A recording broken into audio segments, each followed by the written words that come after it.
I don't think people can consistently say they love Jesus, but not the church.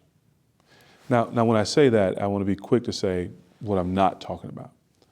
I do think it's possible to love Jesus deeply and yet have been so hurt by congregations or persons in congregations that you pull back away from the church, even to have a series of hurts in multiple congregations that you pull back in that.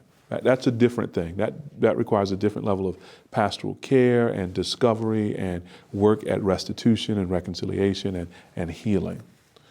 But there is among sort of many Christians the notion that, I like Jesus, but I don't like his bride. I don't like his people.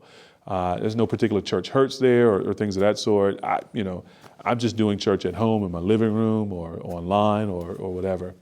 And at that point, I think that people are falling into a significant error, so significant that I think Jesus would say, I don't recognize you. And why would I say that? Well, because of what he says in John 13, around verse 34 and 35. He says, basically, this is how they will know that you are my disciples, by your love for one another. So love for the church, in Jesus' mind, is the defining mark of following him as one of his disciples.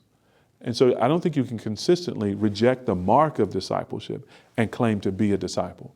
And not just to mark abstractly, but to reject the activity, the action, the commitment, the burden of love, right? When it gets gritty and real and difficult, and say, I'm following Jesus. I don't think Jesus or the apostles or the early church would recognize it. That'd be strange to them. And so when Paul says in Galatians that the only thing that matters is faith expressing itself in love, there too he's saying saving faith has an expression, and it's love. It's love for Christ. It's love for the Christian church.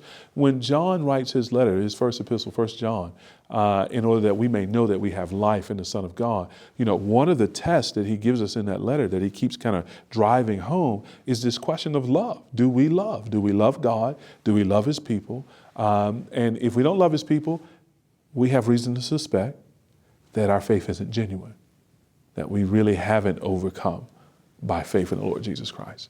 And just so repeatedly, the Bible holds up love as a test of authentic faith.